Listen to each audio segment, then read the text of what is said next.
I'm going to do your first harmonization here. Before you watch this, you should have taken a good faith effort to complete all of it the best you can, so that you have that experience. And then you compare it against how I write. And then your technique will refine and you'll catch errors and pitfalls that you may have fallen into. And you'll also grab smarter ways of doing things. Yeah, okay. So that being said, I think there's probably three things that we want to be thoughtful about when we're writing without per se formulas. And they are, it's like spacing, correct notes, all this stuff. We'll check for all this afterwards.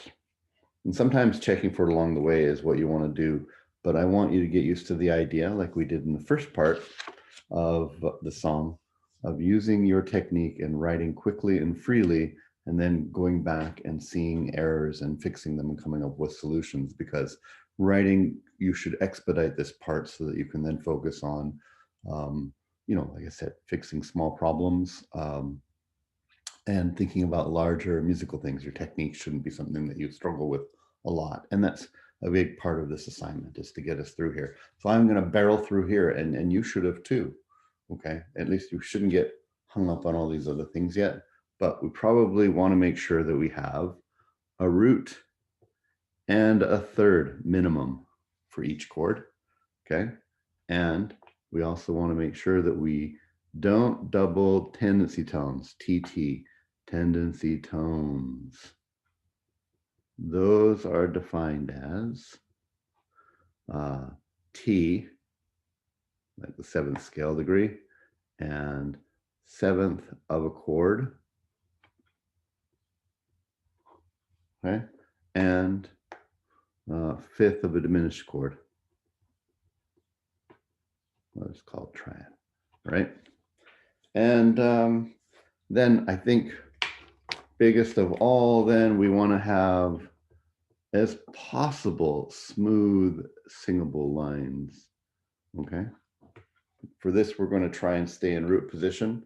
And there are going to be some issues, but we want to get the writing in minimally. Then you could take this to a group and they could sing it. Even if there's a little mistake in the intricacies of writing, you have a functioning piece. Okay.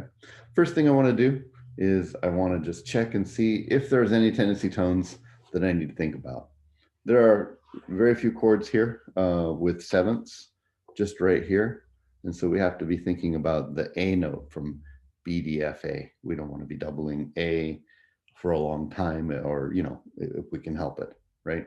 That would be something we'd want to avoid. So this is my tendency tone right there.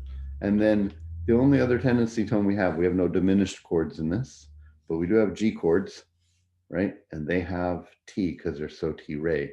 So we want to be thinking about B. We don't want to double that. We don't want to double that if we can get away with it, right? In general, okay? And, if this was a chorale, we wouldn't want to do it at all, but this is a fast moving piece. So we'll see how we go. And then we want to spell our chords and go along here. I think the other thing that you should do is, if you haven't played this, then you should.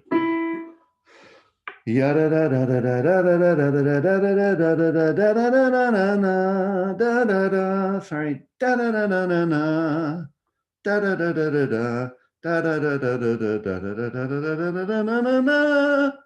Okay, so you have to have an idea of how that sounds, right?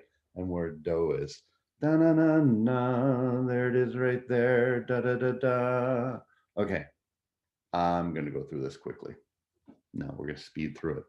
I might not actually write all three sets of notes in here. And then in the next video, when I do a review of the problems that are in here from our writing, then I'll probably look on computer screen and all the notes will be there and we can change it in real time right there. But for right now, you're comparing what you did and your writing process with me, and you're trying to align it to be as efficient and fast and sort of embedded with these things as possible. All right. So first thing I do is going to go root here, right? And we're going to presume that I'm doing 3 of these notes for everyone. I'm just going to do 1 for each right now. And normally in this, we'd go super common tone. This would hold over, that would hold over, this would move to A, right? And the root would go to root. So if we jump this down to the A, we could do that, but It doesn't give us another note, it just gives a tripled root, right? And we just have a root and a third. So I'm just going to leave my alto right there. Nice, smooth, singable line. Da da da da da da da da na na na na da da da da da da da. They're all singable, okay? And that's it. I'm done. I still have a root and a third. I went for smooth lines. I use my method as much as possible. I will check for these kind of problems later, okay? Now from here to there, the soprano's going to jump up.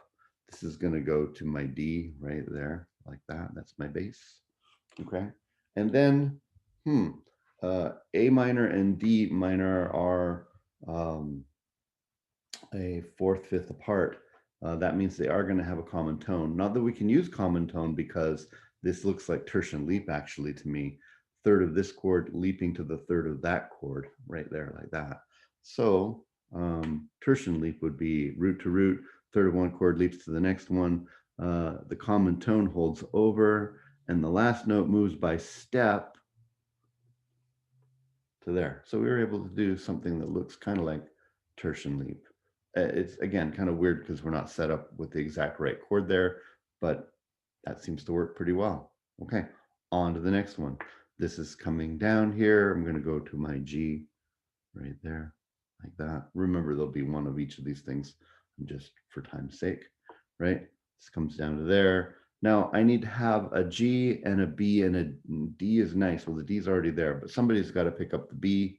And I think it's going to be this guy right there because it's a step, same step, right?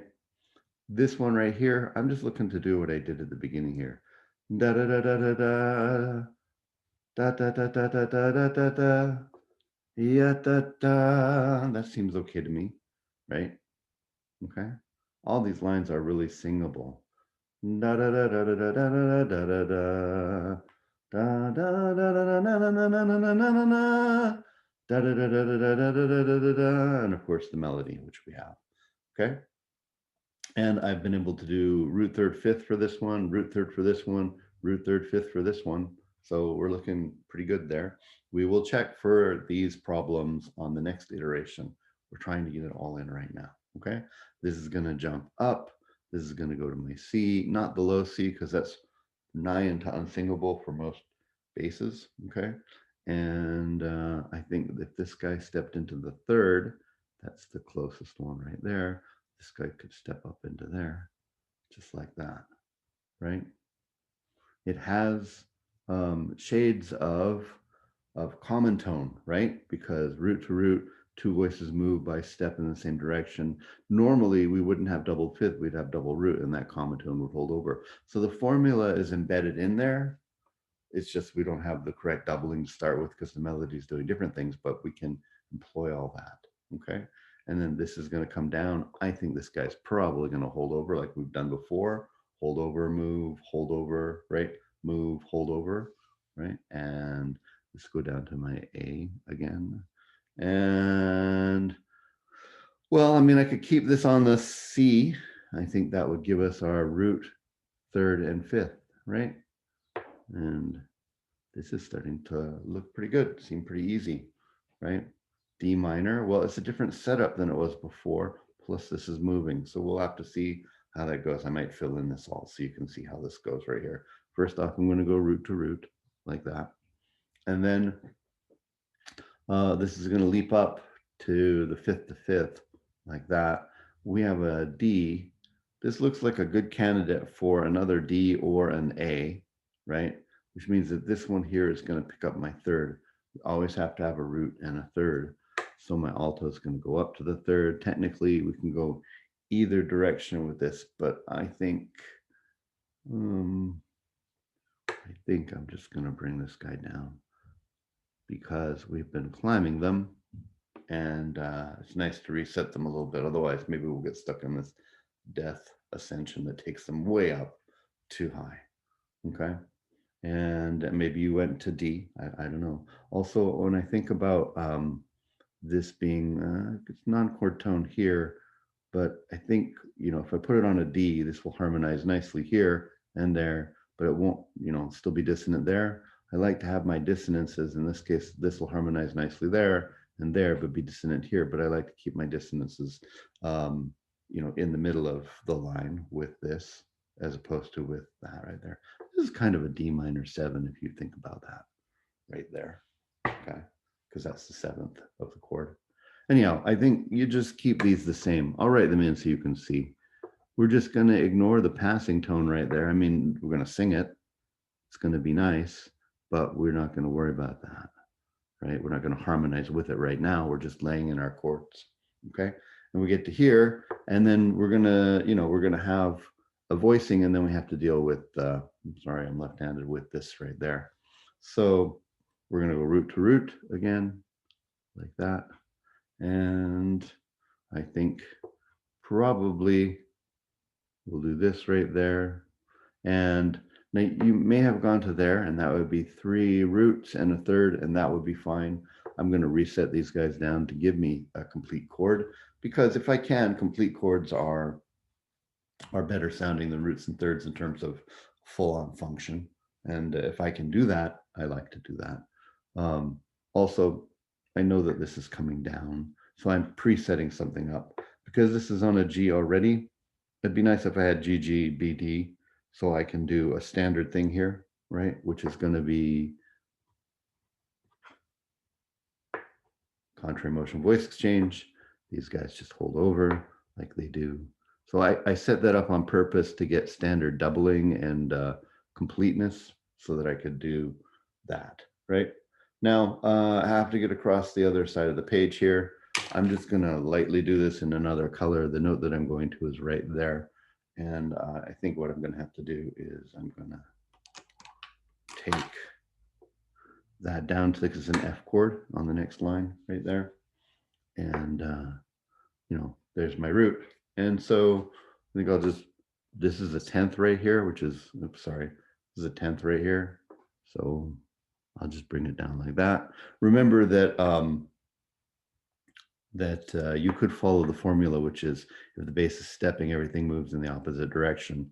But I'm going to reset my guys down like this. Now, I just want to point out, oh, there's a siren in the background, that because I'm not following the formula, I'm going to end up with problems. Like I can already see that there's a parallel 5th right there, right? Going down, right? These guys could have both gone up, and then we would have been in really good shape, right? I'll fix it next time. I'm not, like I said, I'm not going to get stuck with that right now. I want to just keep going. So I'm going to transfer this over to the next line, but clearly there's errors, and that's fine. What we're going to find is that high 90s% of our writing is going to be good, right? And then we'll go in and find errors and fix things.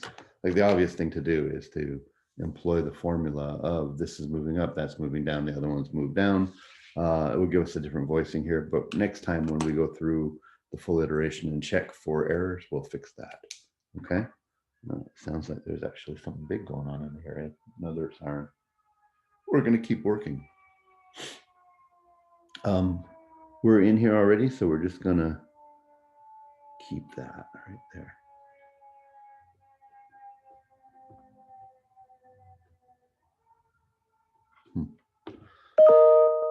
All right, so in this case, I did nothing with the jump right here, just like I did nothing there. No move with soprano, nothing like that. We'll fix this if there's a problem. We don't like the way it sounds on our next iteration, right, when we review this.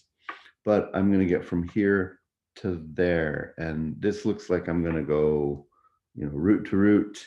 Common tone's going to hold over. And these two guys are going to move by step in the same direction, right? So you have root, third, third, right? And now we're going to have, do you see the problem we have right here? We don't have a third right now. Not going to worry about that right now because the third's right there, right? Again, smooth lines.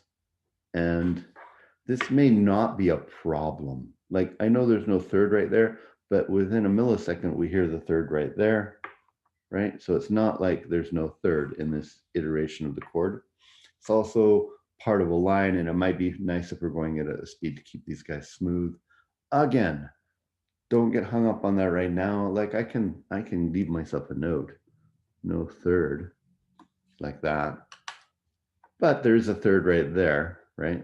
And I'll look at that afterwards to not get caught in the weeds checking those things out. Let's get through this.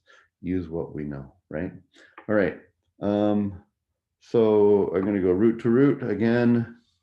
And this is leaping up. That's going to hold over. Third of one chord, jumping to the third of another chord. So I think this is going to be like a tertian leap kind of thing, where I hold this right there over, common tone holds over, third jumps to third. This guy moves by step to fill out the chord. Not that one, this one, I think, right? Like that, because then we have root, root, third, fifth, right? And then we're going to hold these all the way through. I'm just going to put these in here as markers for me, be on this, because the line is moving. And since we're not going to reharmonize that, I want to leave that as a reminder to myself before I go put that in on the computer. Okay. And then I'm going to go back up to C here for root to root. And looks like I can do some kind of common tone thing again, can't I? Where I go hold the common tone over and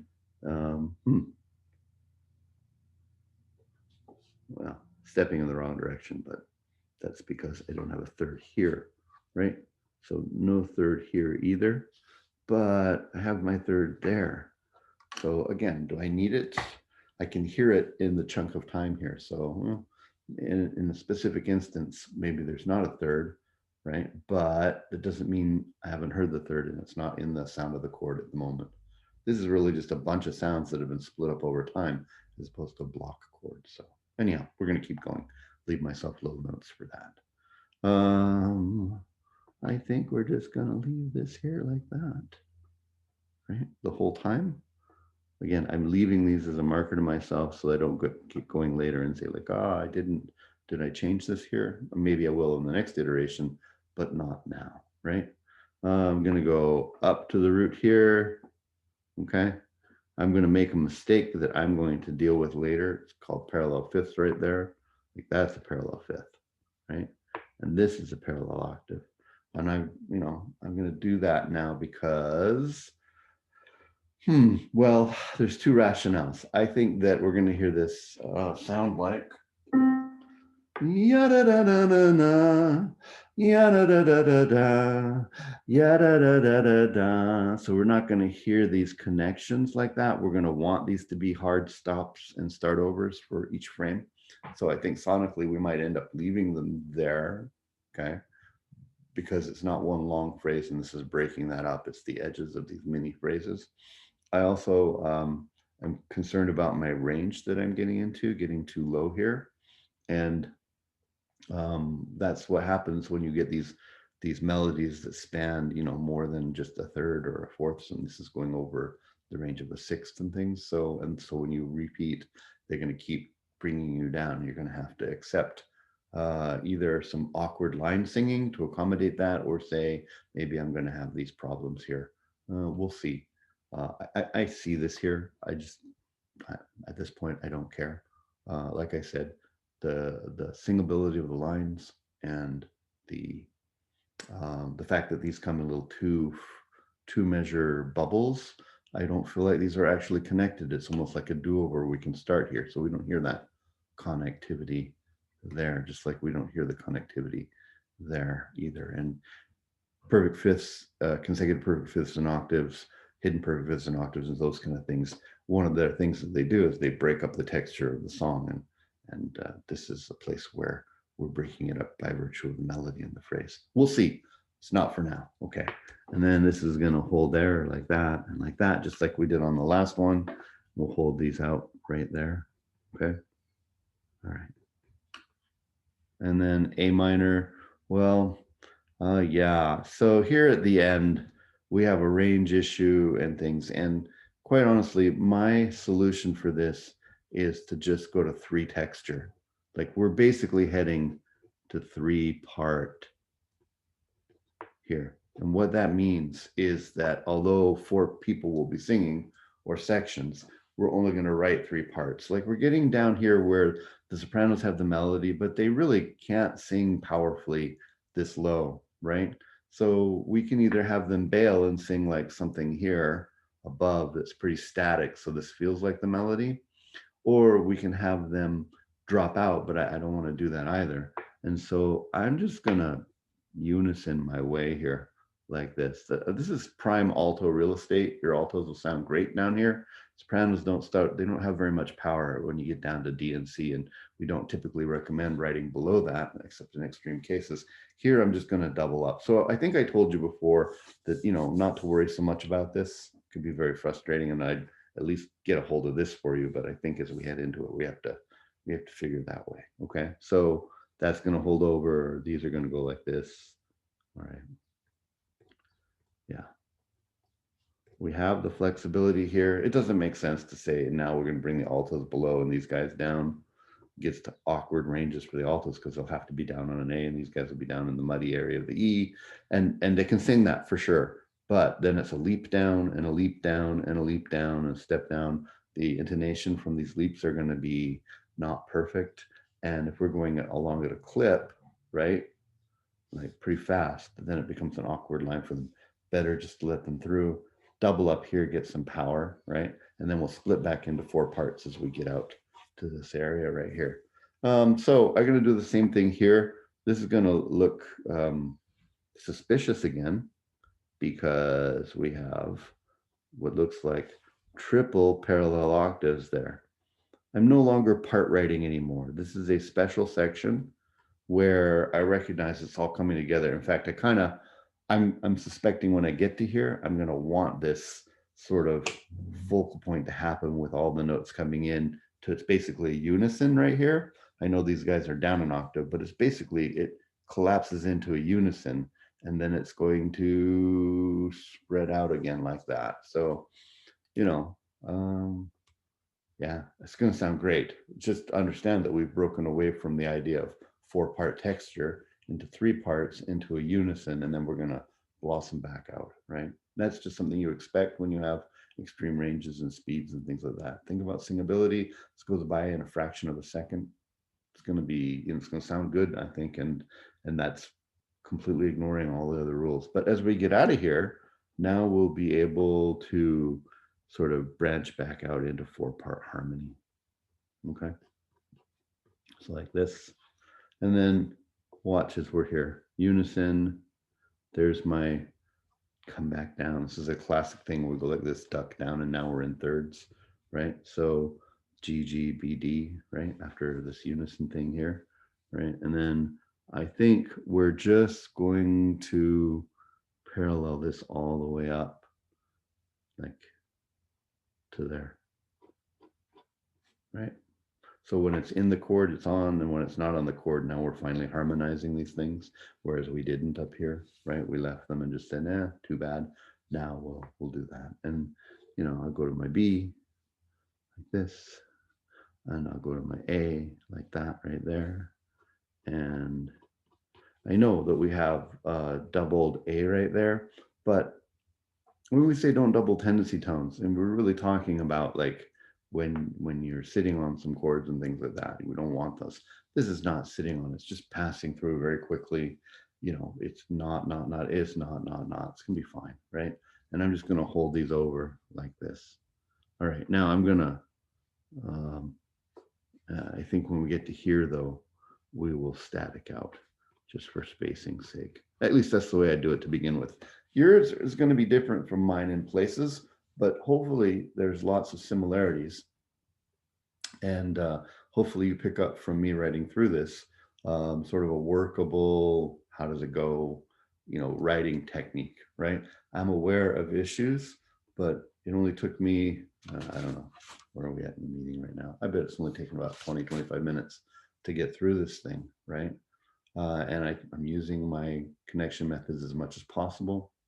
And this gets it down. Now, minimally, if I write this all out and give it to people to sing or play on the piano, it's going to sound okay in places and excellent in others, right? And truly the next step is for you to hear what you've done. I mean, some people will write at the piano. I feel like that slows you down. Get it in and then react to it. That's the same idea about these mistakes. And you know, if we break some rules up here on the next iteration, that's okay, because we'll have made decisions intentionally about that. Not, oh, we gave up on it, but it sounds better this way, or we want this or that. Like I can see you know, you've got your parallel fifths there, and you know, you've got places where there's just, you know, some of these issues. We're gonna do that in the next video. I'll put this all into the computer, and then the next video I will review it and make fixes, and you just watch, okay, and learn and see how that goes. It's not enough just to say, oh, here's a solution, but you know, watch the video on how I do it, think about the rationale, listen to it, and come up with a working way of composing using these materials. Okay, hopefully you can see it was quick, and I tried to stay true to these things right here, right, and not get bogged down. All right, what do you do with yours now? Well, you're going to take a picture of it and send it in so I can look at it, see you did the work, maybe give you some comments and things that for anything that really sticks out. And then the next time we'll have an assignment, you'll be watching a video of me going over, surprise, that. But I'll do it on the computer so you can hear it. We'll make choices and we'll fix some of these problems and keep some of them next time.